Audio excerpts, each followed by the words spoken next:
دوست ہوں گے جو آپ کے ساتھ تعلیم حاصل کرتے رہے, جو آج امریکہ میں ہیں, برطانیہ میں ہیں, یورپ میں ہیں اور سروس وہاں انجام دے رہے ہیں, انہوں نے پاکستان کا سر فخر سے بلند کر دیا اپنی خدمات سے. اور آج بھی 2 شہادتیں رپورٹ ہوئی ہیں ڈاکٹرز کی, پاکستانی ڈاکٹرز کی, برٹش پاکستانی ڈاکٹرز کی. امریکہ میں, برطانیہ میں آج وہ جو ڈاکٹرز ہیں وہ پاکستان کے جھنڈے کو اس طرح سر بلند کر رہے ہیں جو کہ پاکستان کے سفیر کے فرائض میں شامل ہوتا ہے. وہ پاکستان کے ایمبیسڈر بنے ہوئے ہیں. وہ پاکستان کی خیر سگالی کے لیے جو وہ خدمات سر انجام دے رہے ہیں, میں انہیں خراج تحسین پیش کرتا ہوں. ہمیں آپ پر فخر ہے, آپ سب پر فخر ہے. مشکل حالات میں آپ نے کام کیا اور خدا کرے کہ ہم اس چیلنج سے نکل آئیں اور اللہ تعالیٰ پاکستان پر رحمت فرمائے, پوری دنیا پر رحمت فرمائے اور اس وبا سے ہمیں چھٹکارا ملے. اور بالخصوص اس رمضان کی برکتوں سے اللہ تعالیٰ پاکستان کی حفاظت فرمائے اور پاکستان کے شہریوں کو اس بلا سے محفوظ رکھے. میں آپ کا شکر گزار ہوں. یہ بتائیے گا کہ گزشتہ دنوں خان صاحب نے یہ کہا کہ اشرافیہ کا فیصلہ تھا. آپ بھی کابینہ میں بیٹھتے ہیں, 3 صوبوں میں آپ لوگوں کی حکومت ہے. یہ کون سی اشرافیہ تھی جس نے لاک ڈاؤن کا مشورہ دے دیا, یا وزیر اعظم صاحب کو پتہ نہیں کہ اشرافیہ کون ہے, وہ خود وزیر اعظم ہے؟ پتہ ہے, اور وزیر اعظم پل پل کی ڈیولپمنٹ سے باخبر ہیں. ان کا جو اشارہ تھا وہ یہ تھا کہ پاکستان میں ہمارا ایک طبقہ ہے جس نے نیک نیتی سے, ہم ان کی نیت پر شک نہیں کرتے, انہوں نے نیک نیتی سے لاک ڈاؤن کا پرچار کیا اور ان کا مقصد یہی تھا کہ انسانی جانوں کو محفوظ کیا جائے. لیکن ان کی نظروں سے ایک اور فیکٹر اوجھل ہو گیا, اور وہ یہ تھا کہ لاک ڈاؤن کے جہاں فوائد ہیں وہاں اس کے نقصانات بھی ہیں. اور یہ ایک بڑا مشکل بیلنس ہے جو آپ کو یہاں نہ صرف پاکستان میں, پوری دنیا میں, آج امریکہ میں بحث ہے کہ لاک ڈاؤن ہونا چاہیے, کس شدت کا ہونا چاہیے, کتنی اس کا دورانیہ کیا ہونا چاہیے, اور اس کی جو اکانومیز پر اور ہنگر پر اور غربت کی لکیر کے نیچے جو لوگوں کو دھکیل رہا ہے اس کا امپیکٹ کیا ہوگا. تو انہوں نے اس طرف اشارہ کیا. وہ ان کی سوچ کوئی منفی نہیں تھی, لوگوں کو آگاہ کرنے کی تھی, اور وہ کہنا یہ چاہ رہے تھے کہ لاک ڈاؤن کی ویریشنز ہوتی ہیں اور ویریشنز کو آپ نے سامنے رکھنا ہوتا ہے, جس کو وہ سمارٹ لاک ڈاؤن کہتے ہیں. اگر کہیں ہمیں شدت زیادہ دکھائی دیتی ہے تو ہمیں زیادہ سیویئر کرنا چاہیے. کہیں اگر ہمیں اس کا دباؤ کم دکھائی دیتا ہے تو ہمیں اتنا لوگوں کے لیے ایز پیدا کرنی چاہیے تاکہ وہ روزمرہ کی اپنی زندگی اور جو کاروبار ہے اور روزگار ہے اس سے بھی مستفید ہو سکیں. صاحب یہ بتائیے گا کہ آپ بہت محنت کر رہے ہیں, بیرون ملک سے پاکستانیوں کو وطن واپس لا رہے ہیں, لیکن صورتحال یہ کہ یہاں پر آ کر جب انہیں کوارنٹائن کیا جاتا ہے تو پھر پاکستانیوں کو احتجاج تک کرنا پڑا ہے. ایکسپو سینٹر میں پہلی دفعہ ہوا ہے کہ مریضوں نے احتجاجی جلوس نکالا ہے. جی آپ نے درست فرمایا. میں نے ٹیلی ویژن کی وہ خبر بھی دیکھی ہے اور میں اندر یہی بات کر رہا تھا ڈاکٹر صاحبان سے کہ میں نے اخبارات میں یہ خبر بھی پڑھی ہے کہ مریضوں نے احتجاج کیا, اور میں شکر گزار ہوں وزیر اعلیٰ بزدار صاحب کا جنہوں نے فی الفور اس کا نوٹس لیا, اس احتجاج کا انہوں نے نوٹس لیا کہ یہ کیا ہو رہا ہے.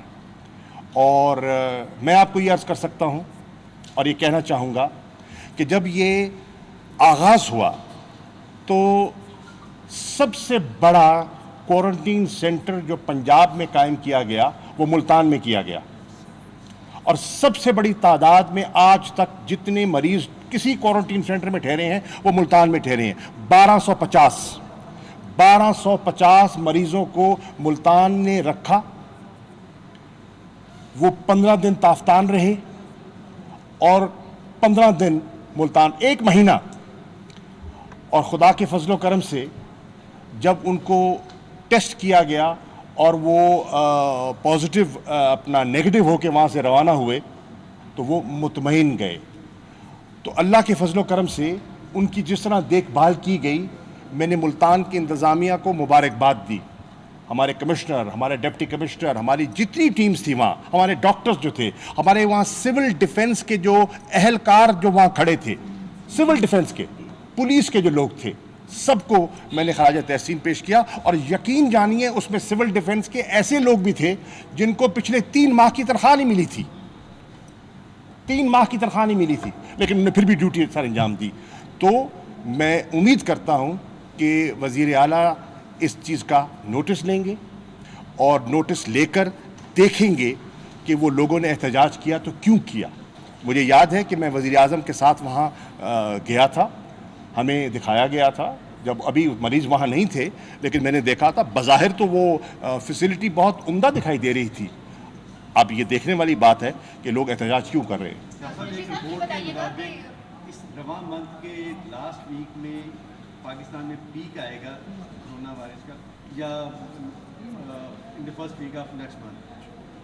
جب کرونا میں پیک آ رہا ہے اس وقت پورے ملک میں نرمیاں ہوتی جا رہی ہیں، اور آپ اسمارٹ لاک ڈاؤن کی بھی بات کر رہے ہیں. اسمارٹ لاک ڈاؤن اس جگہ ہوگا جہاں پہ زیادہ آپ کو کیسز نظر آئیں گے، زیادہ کیسز اس وقت نظر آئیں گے جب آپ کی ٹیسٹنگ کیپیسٹی بھی بڑھ جائے گی. ٹیسٹنگ کیپیسٹی آپ کی اتنی سی ہے، آپ پورے ملک کو کھولتے جا رہے ہیں. دیکھیے بالکل یہ سوال بڑا اچھا ہے اور بڑا منطقی سوال ہے، اور ایک پڑھے لکھے آدمی کے ذہن میں یہ بات بیٹھتی ہے کہ یہ کیا ہو رہا ہے.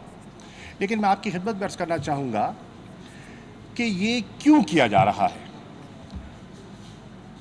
ہم سمجھتے ہیں، حکومت سمجھتی ہے، وفاقی حکومت سمجھتی ہے یہ جو چیلنج ہے یہ لمبا ہے. ہو سکتا ہے یہ 6 مہینے چلے، ہو سکتا ہے یہ سال چلے. تو کیا آپ کا ملک، کیا آپ کی معیشت اتنا لمبے دورانیے کا لاک ڈاؤن برداشت کر پائے گی؟ نہیں کر پائے گی. یہ آج بحث پوری دنیا میں ہو رہی ہے. تو ہمیں امپرووائز کرنا پڑے گا اور اپنی حکمت عملی اس کے مطابق ٹیلر کرنی پڑے گی. ہم نے 2 محاذوں پہ لڑائی لڑنی ہے. ایک کرونا کے محاذ پہ لڑائی لڑنی ہے تاکہ انسانی جانیں بچائی جا سکیں، اور دوسری بھوک کے خلاف لڑائی لڑنی ہے کہ وہ بھی غربت اور بھوک بھی لوگوں کو آج آپ دیکھیں جب آپ اس طبقے سے ملتے ہیں جو دہاڑی دار طبقہ ہے. میں کل ملتان میں تھا، مجھے بہت سے تاجر تنظیموں کے لوگ ملے اور انہوں نے مجھے کہا کہ ہمارے حالات بگڑ چکے ہیں.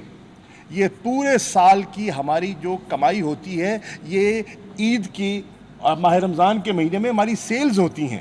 ہمارے بازار بند ہیں، ہمارے کاروبار بند ہیں، ہمارا گھر کا چولہا نہیں جل رہا، اور بہت سے لوگ ہیں جو چھوٹے تاجر جو سفید پوش ہیں. تو میں سمجھتا ہوں کہ ہمیں ان کا بھی سوچنا ہے اور اس کا بھی سوچنا ہے. ایک سیکنڈ ذرا صبر کیجئے. آپ سوال کریں، مجھے کوئی جلدی نہیں ہے، جتنے مرضی سوال کریں میں اطمینان سے کھڑا ہوں. دیکھیے چیلنج کیا ہے. چیلنج یہ ہے کہ کیا ہمارا ہیلتھ کیئر سسٹم بوجھ لے پائے گا. اس وقت تک ہمارے آپ ذرا ایگزامن کیجئے کہ وینٹیلیٹرز پر کتنے مریض ہیں پاکستان میں. 22 کروڑ کی ہماری آبادی ہے. 22 کروڑ کی آبادی میں ذرا چیک تو کیجئے کتنے وینٹیلیٹرز میں ہیں. بہت کم، اور خدا کرے کم ہی ہوں، خدا کرے کم ہی رہیں.